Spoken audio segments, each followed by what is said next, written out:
আমরা সবাই জানি যে এই বিশ্বজগতে মালিক আল্লাহ, তিনি চাইলে সবকিছু করতে পারেন। এমনকি বলে দিয়েছেন কিয়ামতের দিন আমাদের হিসাব নেবেন। তাহলে আমার প্রশ্ন হলো, যদি আল্লাহর বিষয়ে সবকিছু জানি এবং সত্যি প্রকৃতভাবে আল্লাহকে বিশ্বাস করি, তাহলে তার আদেশ অমান্য কেন করি? আমার মনে হয় যদি সত্যি আমি আল্লাহকে বিশ্বাস করতাম, তাহলে আমি কখনোই তার আদেশ অমান্য করতাম না। সুতরাং এখানে আমার ঈমান প্রশ্নবিদ্ধ হচ্ছে। আর যদি বিশ্বাস করার পর অমান্য করি, তাহলে আমার আর ইবলিস শয়তানের মধ্যে পার্থক্য খুঁজে পাচ্ছি না। মাঝে মাঝে কোনো ইবাদতে মন বসে না, নামাজ কোরআনে মনোযোগ আসে না, তখন কি করা উচিত? আমার পরিবার আর্থিকভাবে অসচ্ছল, তারা আমার দিকে তাকায় আছে। আমি কি এখন নিজের জীবন সুন্দর করার জন্য আরো পড়াশোনা করব, নাকি তাদের আর্থিক সাপোর্ট দেওয়ার জন্য চাকরি করব? আমি অনেক ডিপ্রেশনে আছি হুজুর। এরপর প্রশ্ন হলো, আমাদের বংশের অনেকে সুদ খায়, ওনারা যখন দাওয়াত দেয় খুব দরকার পড়ে, তখন তাদের সাহায্য নেওয়া যাবে কিনা? পরিবার থেকে দূরে থাকার কারণে সফরে মাহরাম নিয়ে যাওয়া যায় না, এক্ষেত্রে করণীয়? প্রায় 6 মাস যাবৎ বিয়ের জন্য মেয়ে খুঁজছি, যে মেয়েকেই পছন্দ হয় তার খোঁজ নিয়ে জানা যায় তার অতীতে কোনো ছেলের সাথে রিলেশন ছিল এবং বেহায়াপনায় লিপ্ত ছিল। এসব মেয়েদের বিয়ে করার বিধান কি? এসব শোনার পরিবার থেকে এসব মেয়েদের কোনো মেনে নিতে চাচ্ছেন না। প্লিজ আমার প্রশ্নটা নেবেন দয়া করে। আমার সাথে একজনের সম্পর্ক ছিল 7 বছর, সে বিয়ে করে, সব সম্পর্কের প্রশ্ন দেখা যাচ্ছে। 7 বছর সে বিয়ে করে নিয়েছে আমাকে না জানায়। আমার সাথে তার তেমন কোনো ঘনিষ্ঠ সম্পর্ক ছিল না। আমি মাফ চাইছি, তাও নিজে আমার বারবার তার কথা মনে আসে। আমি মুভ অন করতে পারছি না কোনোভাবেই, পড়াশোনাও হচ্ছে না আমি আমার লাইফ ঠিক করব কিভাবে? মেন্টালি সিক হয়ে যাচ্ছি।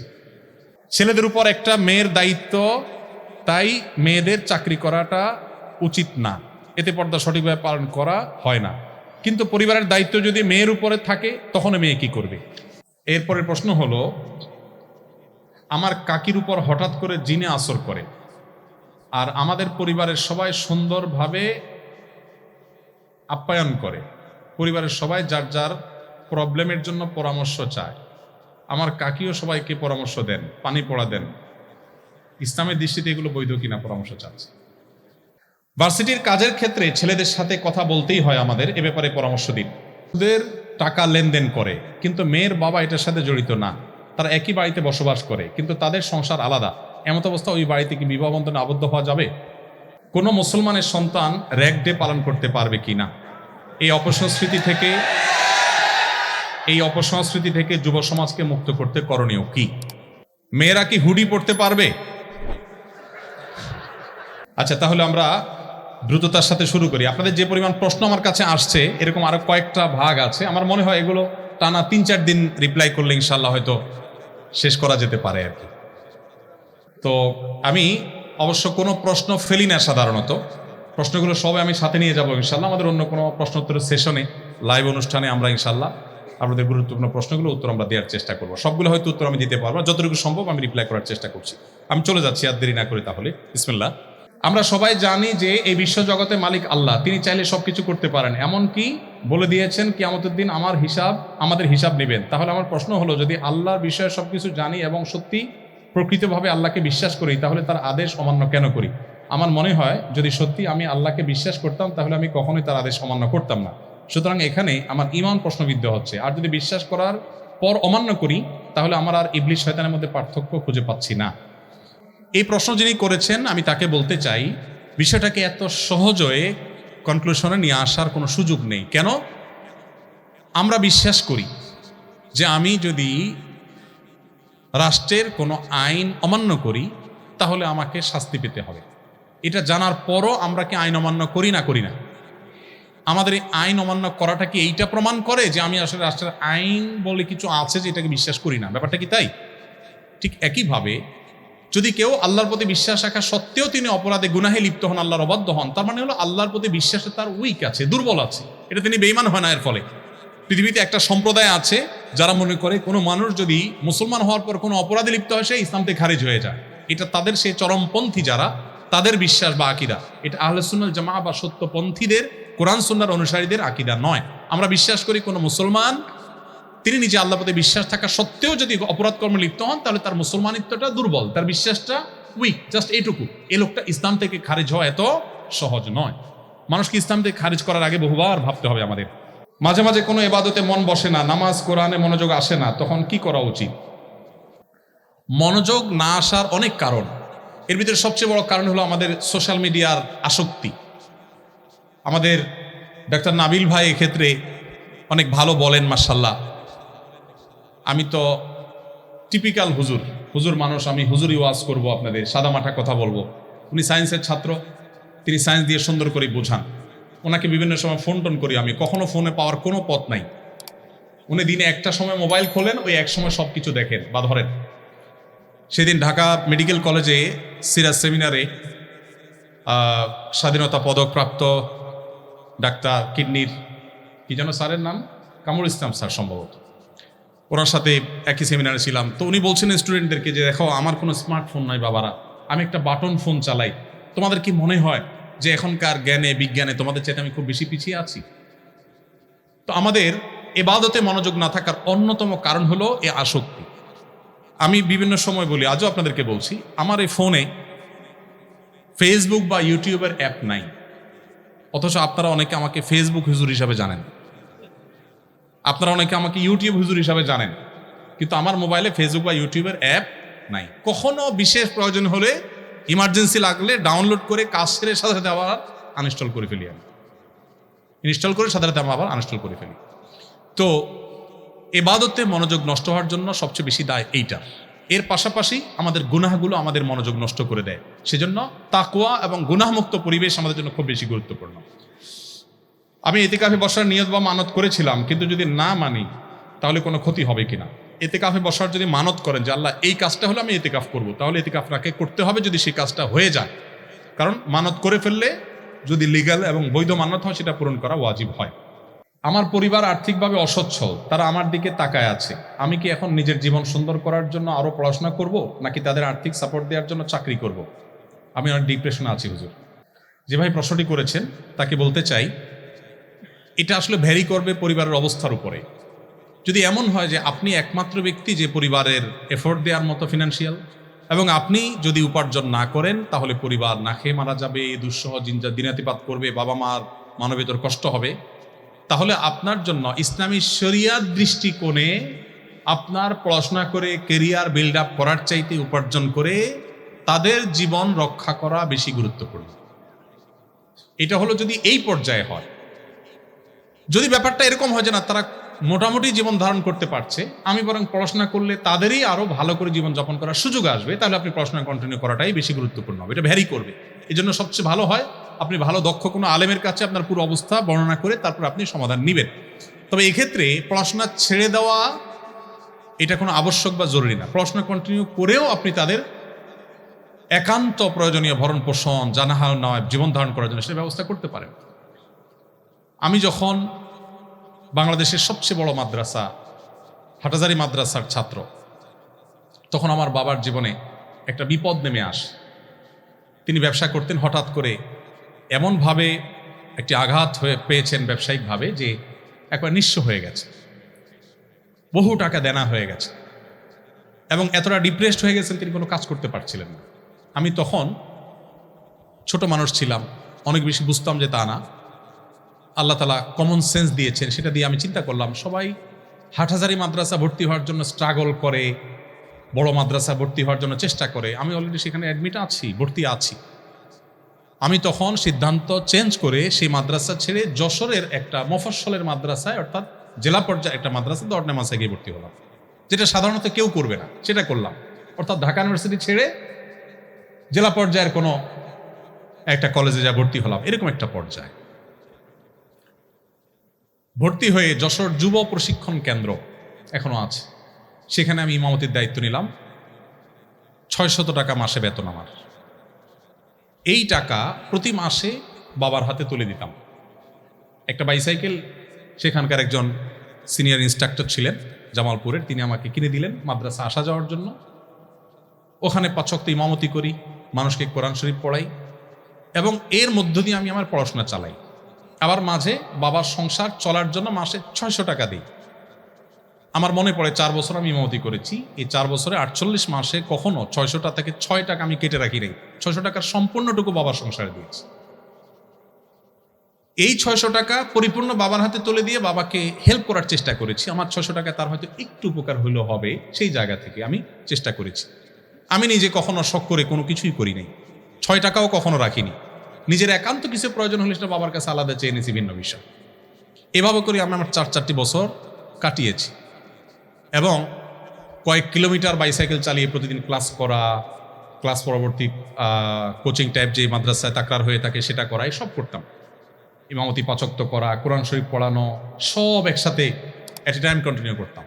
আলহামদুলিল্লাহ, এই সকল চাপ নেওয়া সত্ত্বেও সারা দেশে মাদ্রাসা শিক্ষা বোর্ডের অধীনে 10 stand, 3rd stand, 2nd stand এবং ফার্স্ট, এই সবগুলোর গৌরব এক একটা ক্লাসে আল্লাহ তাআলা আমাকে অর্জন করার তৌফিক দিয়েছে।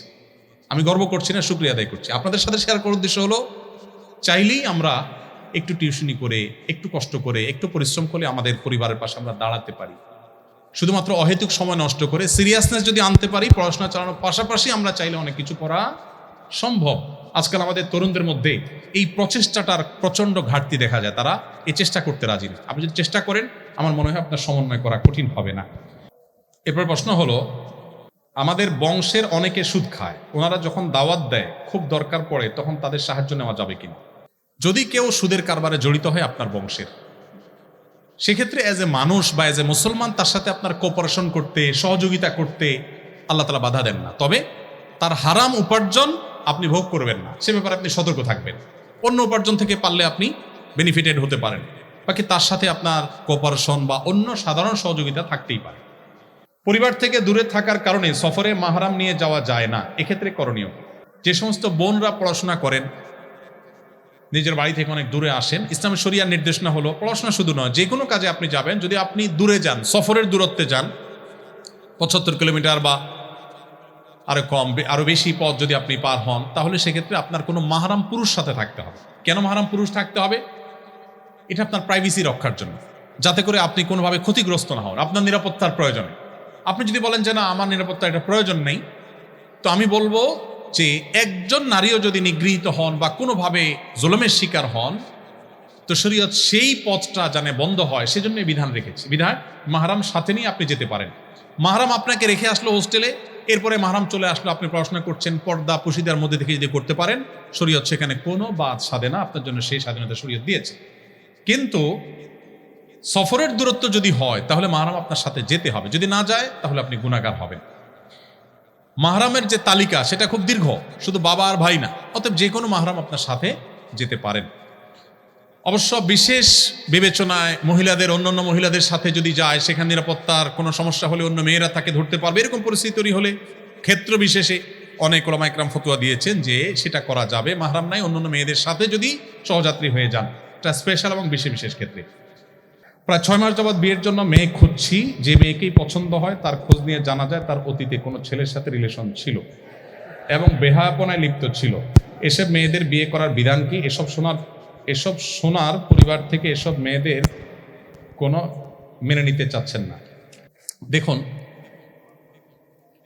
যদি কেউ কারোর জীবনে ভুল পথে থাকেন এবং তিনি সেখান থেকে ফিরে আসেন, ছেলে হোক মেয়ে হোক, যে কারোর জীবনে এরকম বিপদগামিতার পথে যাওয়ার রেকর্ড থাকতে পারে, তিনি যদি ফিরে আসেন, মন থেকে যদি তিনি ফিরে আসেন, ইসলামী শরিয়ার দৃষ্টিকোণ থেকে তাকে বিবাহ করতে কোনো বাধা নেই, তিনি যদি নিজেকে পরিবর্তন করেন। কারণ আত্তাইবু মিনাজ যামবি কামাল্লা যামবা লাহু, নবী সাল্লাল্লাহু আলাইহি ওয়াসাল্লাম বলেছেন, কেউ অপরাধ করার পর যদি ফিরে আসেন আর তিনি যাবেন না, অনুতপ্ত হয়ে নিজেকে ভৎসনা করেন, তাহলে তার অপরাধ যেন নাই হয়ে যায়, আল্লাহ তাআলা মাফ করে দেন। সো সেটাকে আপনি ক্ষমা করে আপনি যদি তাকে বিবাহ করেন, তাহলে সেটা আপনার জন্য হালাল।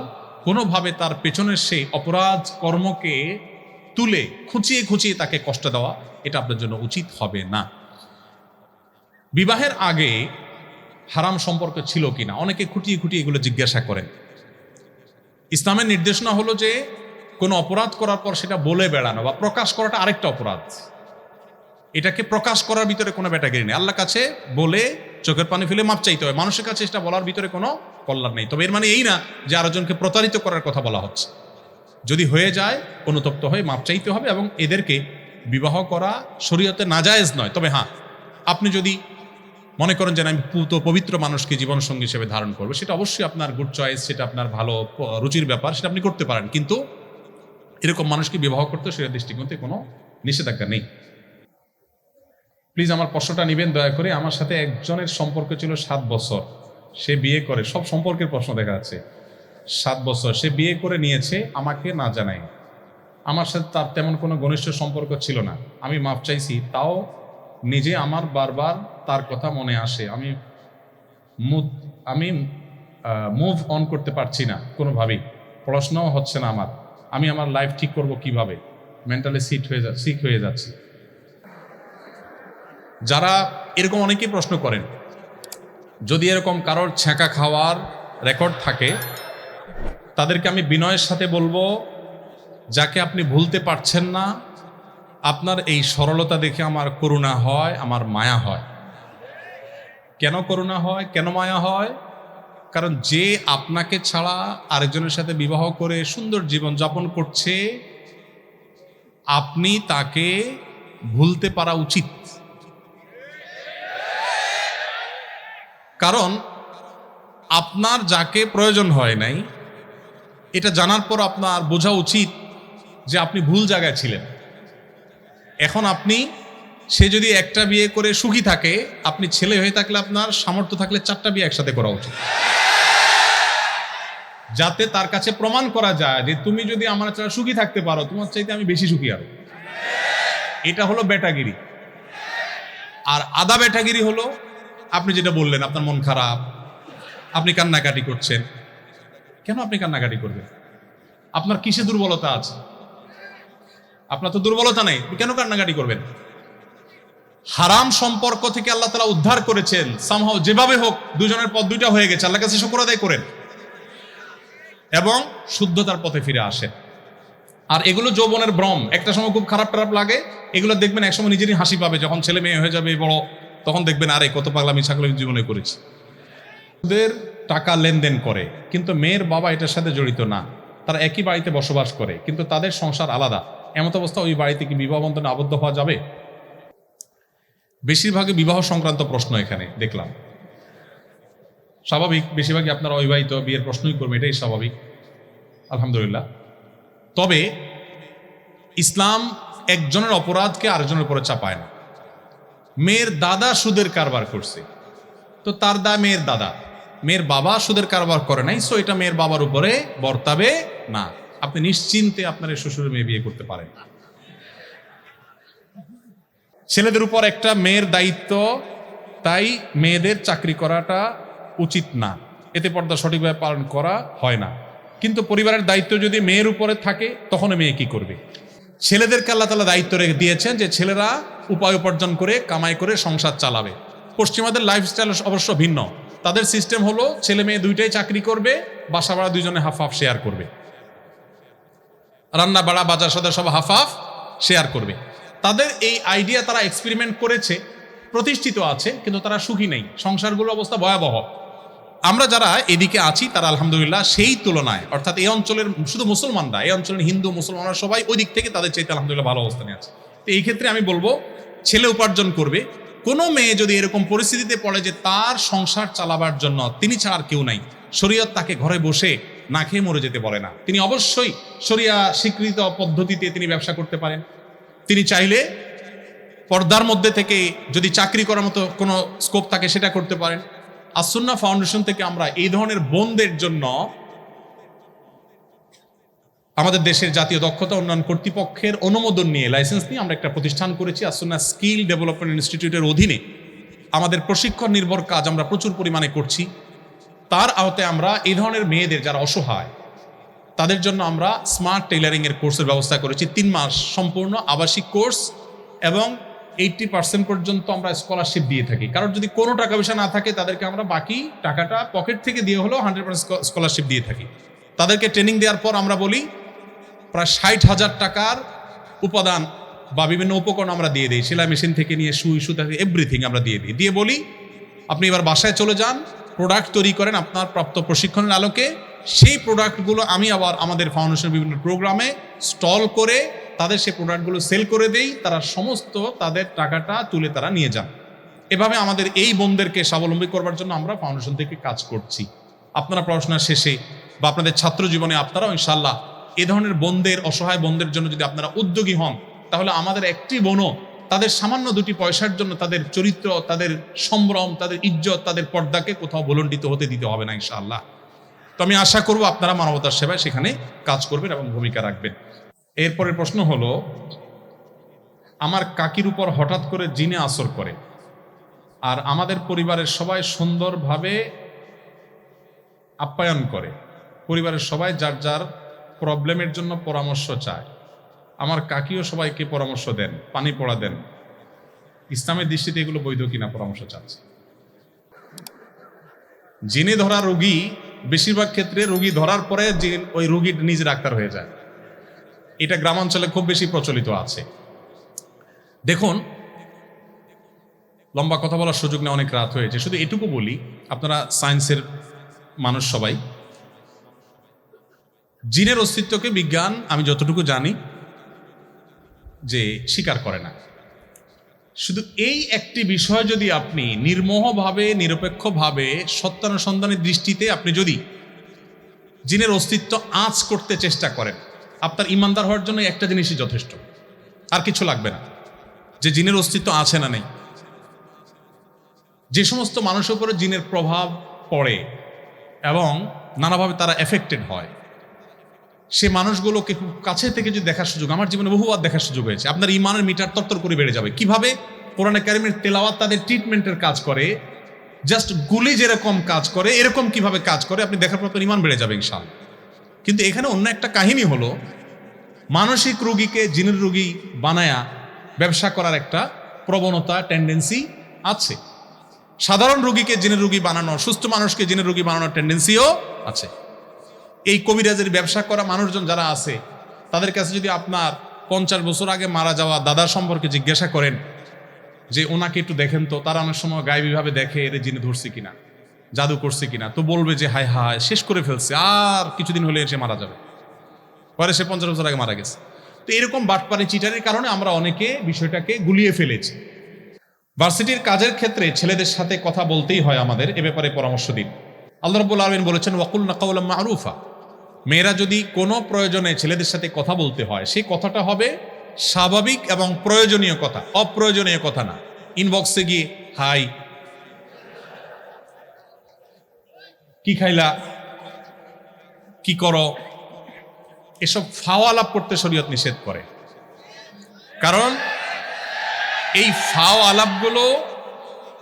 ফাও আলাপগুলো আমাদেরকে অনেক খারাপ পথে নিয়ে যায়। আমরা এই বিষয়ে সম্ভবত জগন্নাথ বিশ্ববিদ্যালয় সিরাজ সেমিনারে কথা বলার পর সেখানকার অ্যাক্টিং ভিসি মহোদয় বলেছিলেন যে ভাই,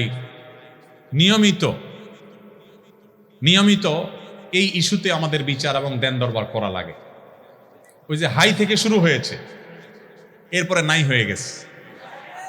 শুরু হয়েছে হাই থেকে, শেষ হয়েছে নাই দিয়ে। কি নাই? ক্যারিয়ার নাই হয়ে গেছে, ফ্যামিলি নাই হয়ে গেছে, বাবা মা নাই হয়ে গেছে, এমনকি মাথাও নষ্ট হয়ে গেছে। নবী করিম সাল্লাল্লাহু আলাইহি সাল্লাম বলেছেন, একজন বুদ্ধিমান প্রচন্ড মেধাবী পুরুষের ব্রেইনকে মুহূর্তের ভিতরে ক্যাপচার করে ফেলার ক্ষমতা একজন নারীর চাইতে বেশি আল্লাহ তাআলা কাউকে দেন নাই। এটা কোনো নারীর নেগেটিভ দিক না, এটা নারীর নেগেটিভ দিক না, এটা তার পাওয়ারের জায়গা। আল্লাহ তাআলা পাওয়ার দিয়ে রেখেছেন। এজন্য একজন পুরুষ তিনি সতর্ক থাকবেন, সজাগ থাকবেন যে আমি কোনোভাবে যেন ভুল পথে পা না বাড়াই, অসময়ে অজাগায় হাই দিয়া যেন নাই হয়ে না যায়। সতর্ক থাকতে বলে শরীয়ত। শরীয়ত বলে আমাদের সকল ভালোবাসা এগুলোকে আমরা জমিয়ে রাখবো, সবগুলোকে বুকে জমিয়ে রাখবো আমাদের জীবনে বৈধ জীবন সঙ্গিনীর জন্য। আর যদি রাস্তাঘাটে, অলিতে গলিতে, ক্লাসরুমে মেসেঞ্জারের চিপা চাপায় ভালোবাসা যেখানে সেখানে বিলায় বেড়ান, জীবনে যখন ভালোবাসা নিজের বৈধ সঙ্গীকে নিবেদন করার প্রয়োজন হবে, তখন দেখবেন ভালোবাসার পুঁজিতে টান পড়ছে, তখন খুঁজে আর ভালোবাসা হাতে পাবেন না। এই জন্য যারা নিজের চরিত্রকে হেফাজত করে এরা দেখবেন তাদের সম্পর্কগুলো অনেক প্রগাঢ়, স্বামী স্ত্রীর মধ্যে ভালোবাসা অনেক বেশি। আর যারা সকাল বিকাল ভালোবাসা বিনিময়ের নামে অবৈধ সম্পর্ক আদান প্রদান করে এবং এগুলোকে প্রমোট করে, আমি কাউকে ছোট করার জন্য বলছি না, তাদের দেখবেন যত ডাকডোল পিটিয়ে বিয়ে হয় তত ডাকডোল পিটিয়ে আবার ভাঙে। আপনাদেরকে সকাল বিকাল যারা নাটক, সিনেমা, নোবেল, উপন্যাসে প্রেম নামক এই হারাম রিলেশনকে যারা শিখায়, মুসলিম যুবকের তেজ ধার দ্বারা ধ্বংস করার চক্রান্তে লিপ্ত, সেই তথাকথিত প্রেম বা ভালোবাসার অভিনয় করে করে যারা আপনাদেরকে শিখায় কিভাবে প্রেমকে জয় করতে গিয়ে ধর্মকেও বৃদ্ধাঙ্গুলি দেখাতে হবে, নিউজে পজিটিভলি দেখানো হবে, অন্য ধর্মের দুইজন দুই ধর্মের হওয়া সত্ত্বেও তাদের ধর্ম তাদের ভালোবাসায় বাধা হয়ে দাঁড়ায় নাই। বাহ, উনি একটা কিছু জয় করেছেন। কি জয় করেছেন? ওনার ভালোবাসা উনি জয় করেছেন। খুব পজিটিভলি দেখানো হয়, তাই না? পৃথিবীতে এত কিছু ঘটে, কিন্তু উপন্যাস মানেই ঘুরে ফিরে ওই চিপায়, ওই অবৈধ সম্পর্ক, ওই হারাম রিলেশন, ওই 2 নম্বর পথ, ওই বাবা মার অবাধ্যতার পথে নিয়ে যাওয়া, ওই ক্যারিয়ার ধ্বংস করে দেওয়া, পড়াশোনা ধ্বংস করে দেওয়া, ঈমান আমল শেষ করে দেওয়া, তারুণ্য শেষ করে দেওয়া। এরা এদেশের তারুণ্যের সবচেয়ে বড় শত্রু।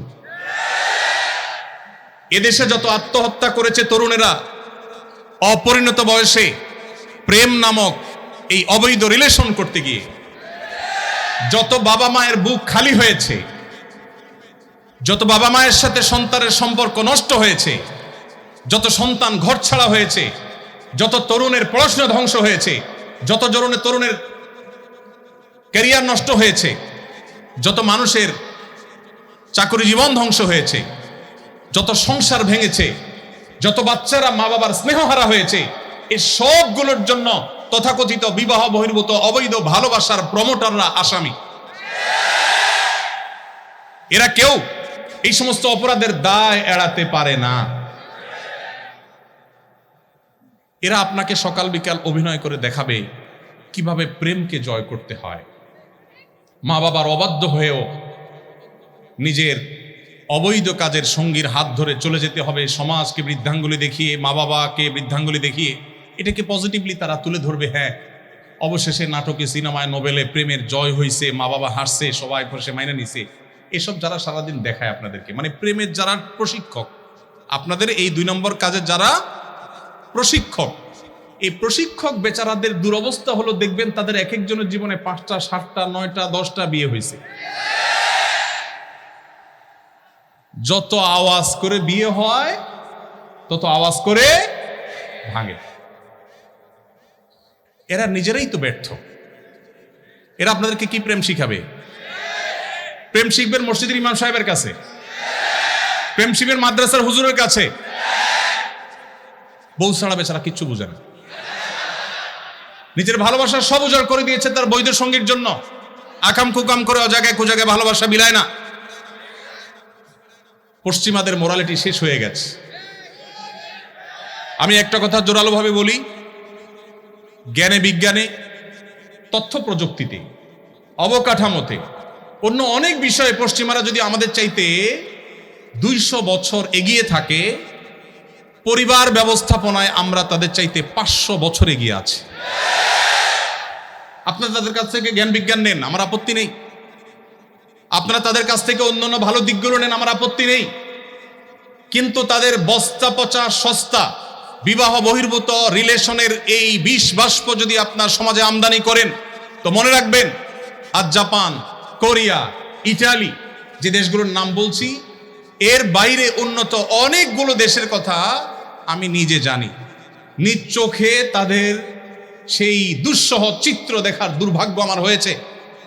আপনি গুগল করলে, আপনি একটু অনলাইনে সার্চ করলে দেখতে পাবেন তাদের মধ্যে জেনারেশনের যে গ্যাপ তৈরি হয়েছে, তাদের মানুষ জন্মের হার কমতে কমতে এমন পর্যায়ে চলে গেছে যে রীতিমতো প্রণোদনা দেওয়া হয়। আপনারা সবাই জানেন, ওপেন সিক্রেট, সারা বিশ্বে উন্নত দেশগুলোতে বিয়ে করেছেন, একটা সন্তান হয়েছে, সরকার এত টাকা ভাতা দিবে।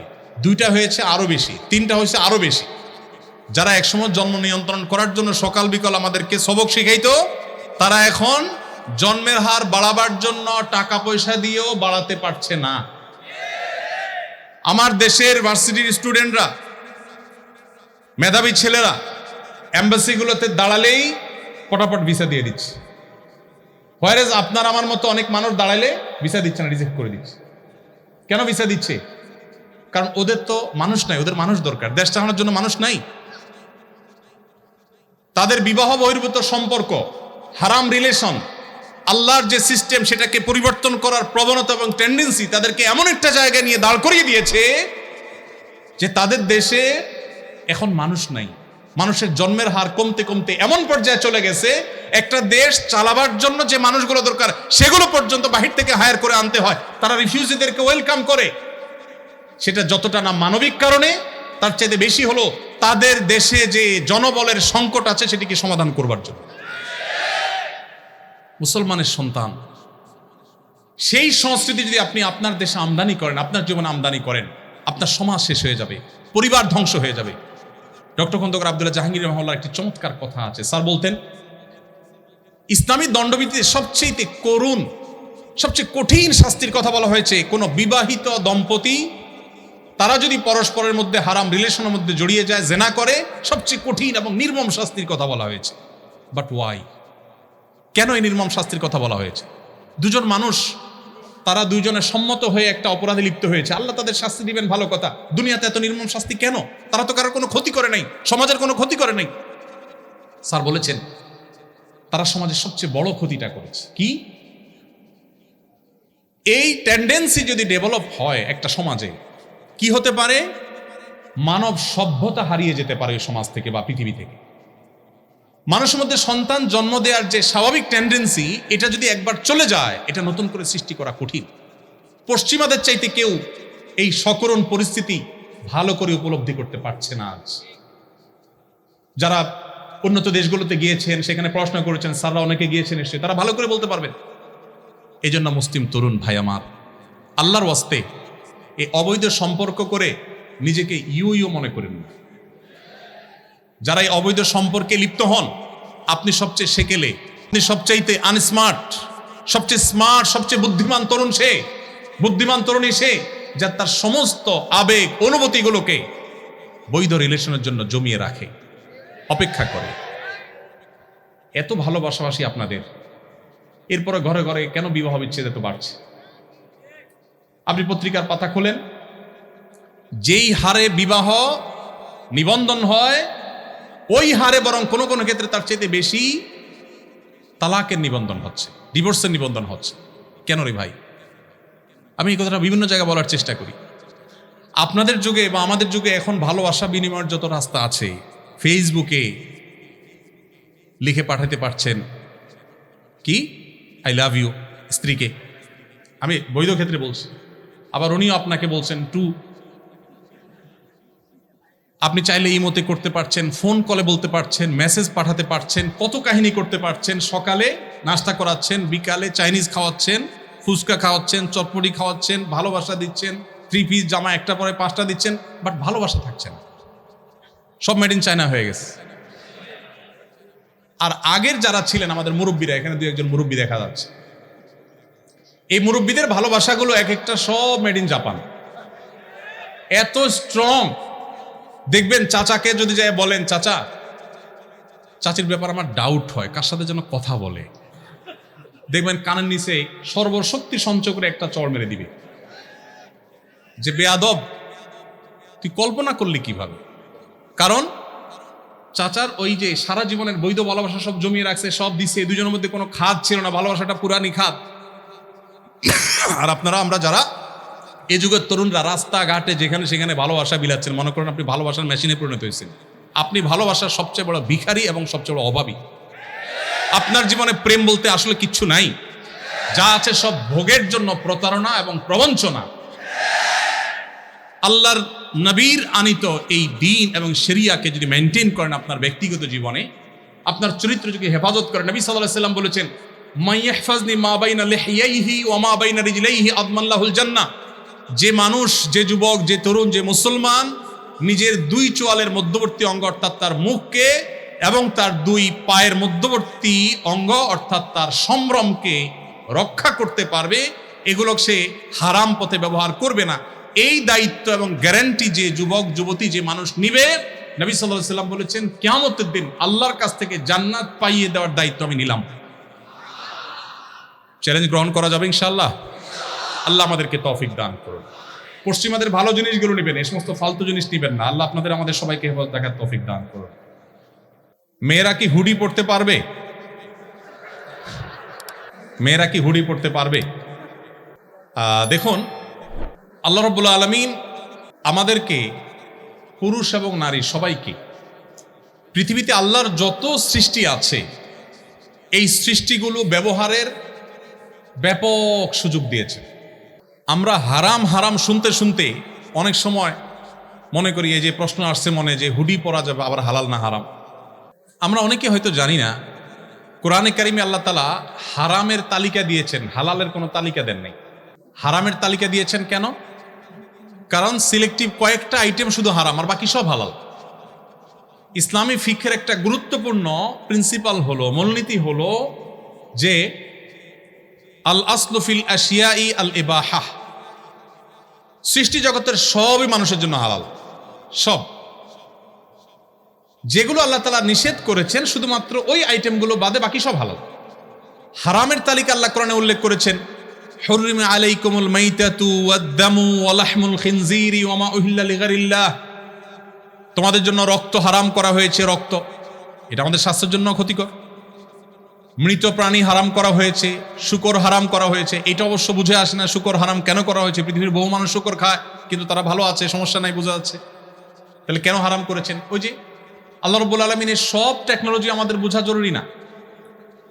আল্লাহ তাআলার সকল নির্দেশের যথার্থতা যদি আমি বুঝেই যাই, আমার বুঝে আসলে আমি মানবো, না আসলে মানবো না, তাহলে তো আল্লাহকে মানা হলো না, আমার বিবেককে আমি অনুসরণ করা হলো।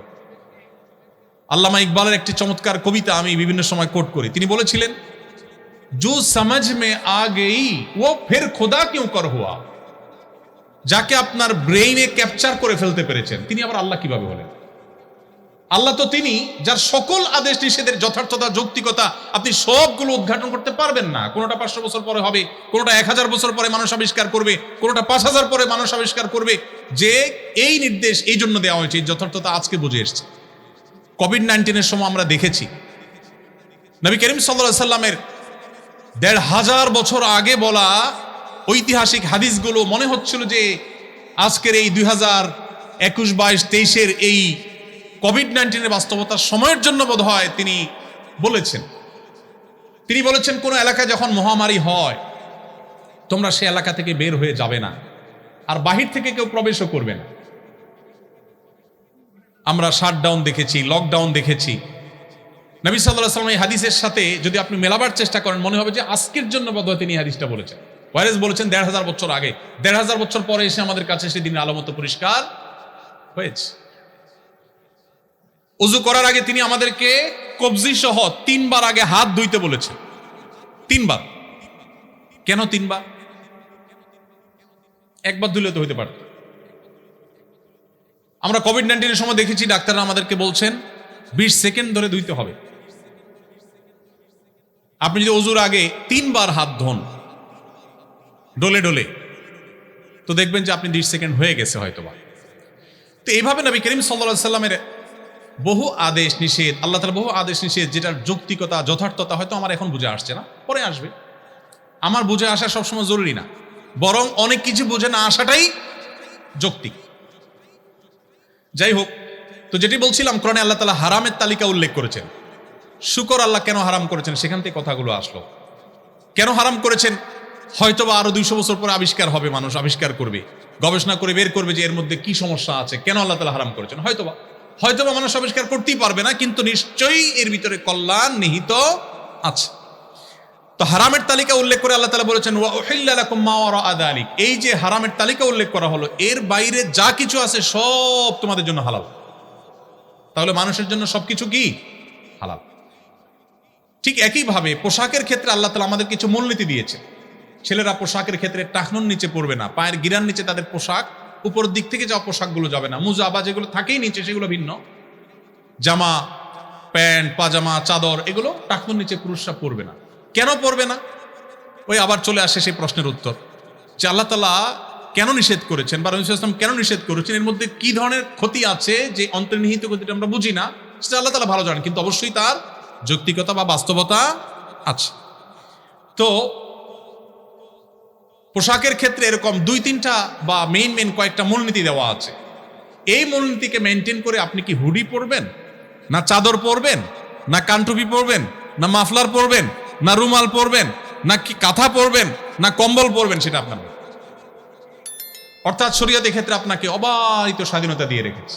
অতএব আমাদের যে বোন প্রশ্ন করেছেন যে মেয়েরা হুডি পরতে পারেন কিনা, আমার মনে হয় তিনি উত্তর পেয়েছেন যে হুডি এই পোশাক পরতে যদি কোরআন হাদিসে কোথাও বাধা নেই, নিষেধ নাই, অতএব কোনো মা কোনো বোন তিনি চাইলে এটা পড়তে পারেন, তিনি চাইলে অন্য কোনোটা পড়তে পারেন, এই স্বাধীনতা তাকে দেয়া হয়েছে এবং কোনো প্রকার বাইন্ডিংস এখানে রাখা হয়নি।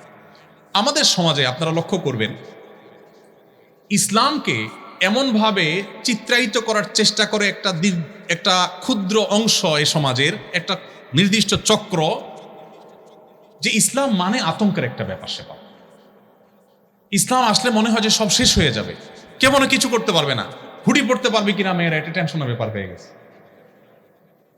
ইসলামটাকে এইভাবে উপস্থাপন করা হয়েছে আমাদের সামনে, অথচ আমরা জানি না ইসলামের যে দণ্ডবিধিগুলো আছে ইসলামী বিচার ব্যবস্থায়, সেই দণ্ডবিধিগুলোর ভেতরে সেই সমস্ত অপরাধের দণ্ড বা শাস্তি শরীয়ত নির্ধারণ করে দিয়েছে যেই অপরাধগুলো দমন না করলে সমাজ ক্ষতিগ্রস্ত হবে।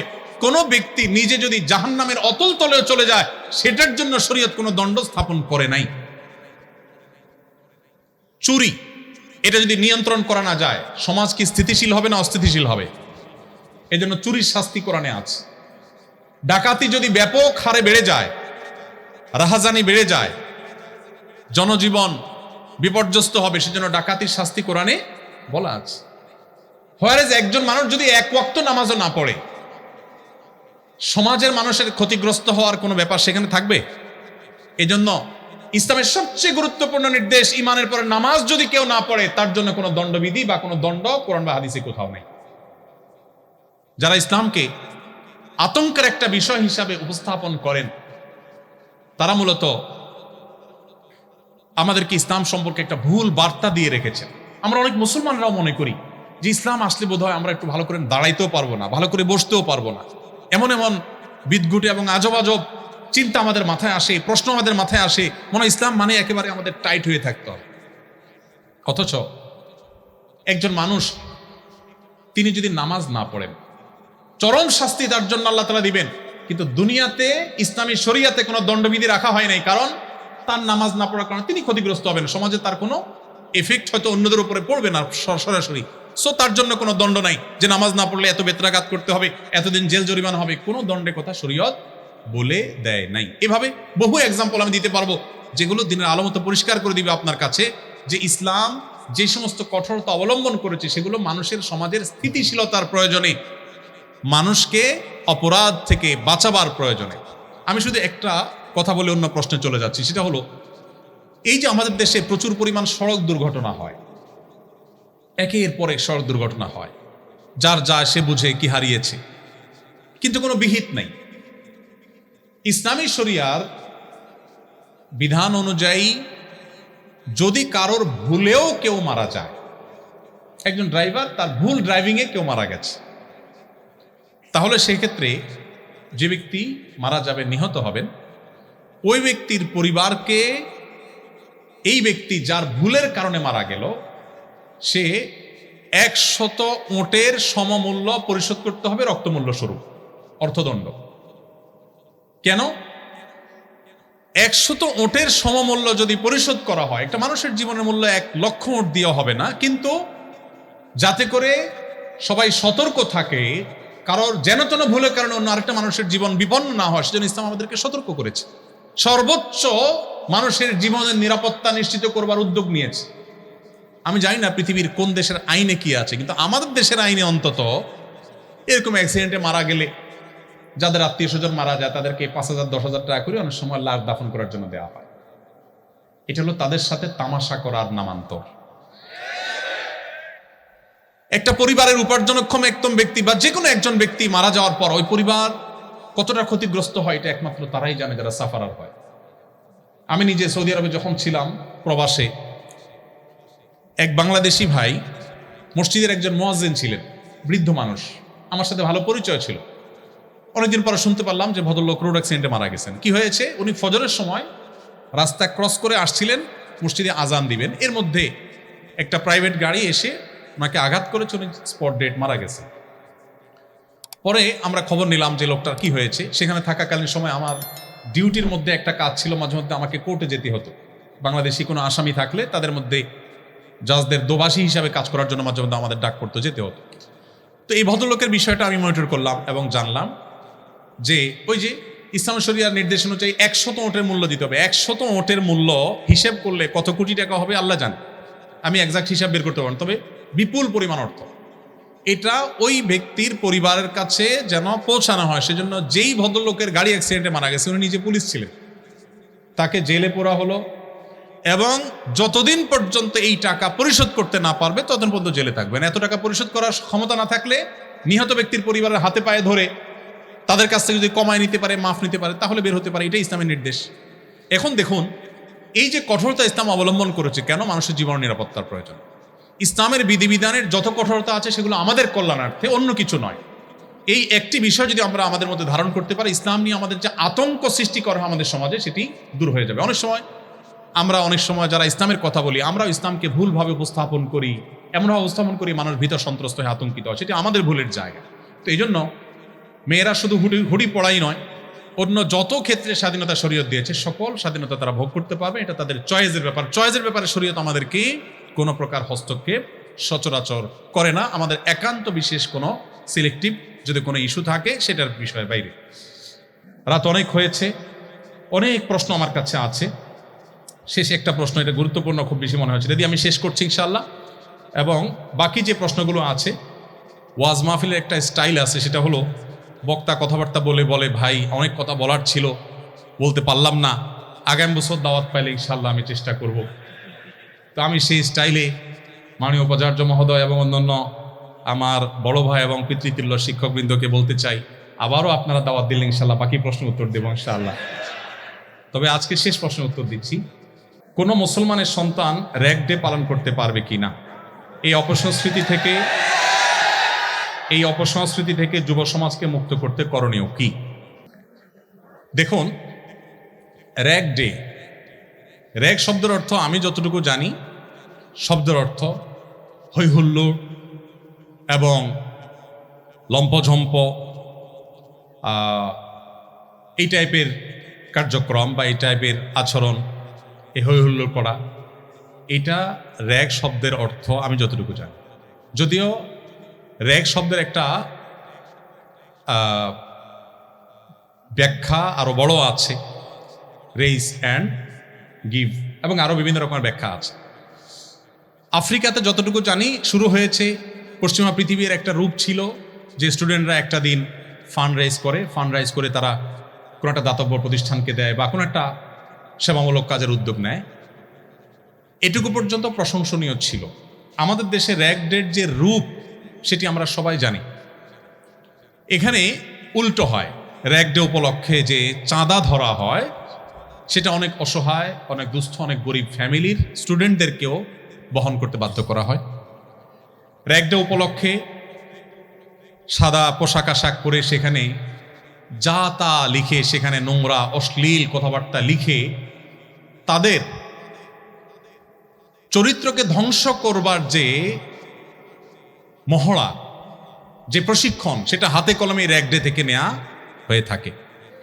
ঠিক একইভাবে ছেলে মেয়েদের অবাধ মেলামেশার মধ্য দিয়ে উচ্ছৃঙ্খলতার সূচনা হয় এখান থেকে। আমরা যে মাদকের বিরুদ্ধে আজ কথা বলছি, এই মাদকের দিকেও মানুষ এই উচ্ছৃঙ্খল লাইফস্টাইল থেকে একটা পর্যায়ে চলে যায়। বিজাতীয় এই সংস্কৃতি যেটি ব্যভিচারকে প্রমোট করে, যেটি অশ্লীলতাকে প্রমোট করে, নোংরা রুচিকে প্রকাশ করে, উচ্ছৃঙ্খলতাকে উস্কে দেয়, সেটি কোনো সভ্য সমাজের কালচার হতে পারে না। ইসলামী শরিয়ার দৃষ্টিকোণ থেকে কোনো মুসলমানের জন্য এই ধরনের আনুষ্ঠানিকতার সাথে ইনভলভ হওয়া জায়েজ নয়। যদি বলেন যে এ থেকে মুক্তির উপায় কি, মুক্তির উপায় হলো কাঁধে কাঁধ মিলিয়ে এ সকল বিজাতীয় অপসংস্কৃতিকে ঝেঁটিয়ে বিদায় করার জন্য সংকল্পবদ্ধ হওয়া। যদি সবাই ঐক্যবদ্ধভাবে চেষ্টা করেন তাহলে সেক্ষেত্রে অপসংস্কৃতি মুক্ত শিক্ষাঙ্গন গড়ে তোলা এটা সময়ের ব্যাপার। এটার জন্য ঐক্যবদ্ধ থাকা গুরুত্বপূর্ণ, এটার জন্য আমাদের ইমানি চেতনায় শানিত থাকাটা গুরুত্বপূর্ণ, এটার জন্য সিরাতের আলোয় আলোকিত থাকাটা গুরুত্বপূর্ণ। আমি আশা করব আল্লাহ তাআলা আমাদের এই প্রিয় ক্যাম্পাসকে এবং দেশের অন্য সমস্ত শিক্ষা প্রতিষ্ঠানকে এই ধরনের অনাচার থেকে আল্লাহ তাআলা মুক্তি নসিব করবেন। আমরা সুস্থ সংস্কৃতির চর্চা করব, অসুস্থ সংস্কৃতির চর্চা করব না। যেই ছেলে র্যাগ ডেতে সে অশ্লীলতার চর্চা করতে কার্পণ্য করে না বা সেই সুযোগ যে পায়, এই ছেলেই আগামীর ধর্ষক হবে, এই ছেলে আগামীর উত্ত্যক্তকারী হবে, এই ছেলে ইফটিজার হবে, এই ছেলেই নানামুখী অপকর্মে লিপ্ত হবে। অতএব এটার পথ এখান থেকে বন্ধ করতে হবে এবং অন্যায়ের দুয়ারগুলো বন্ধ করার জন্য সবাইকে সম্মিলিতভাবে চেষ্টা চালাতে হবে। আমি আশা করবো আল্লাহ তাআলা আমাদেরকে সেই তৌফিক দান করেন। জাযাকুমুল্লাহ খাইর। আসসালামু আলাইকুম ওয়া রাহমাতুল্লাহি ওয়া বারাকাতুহু।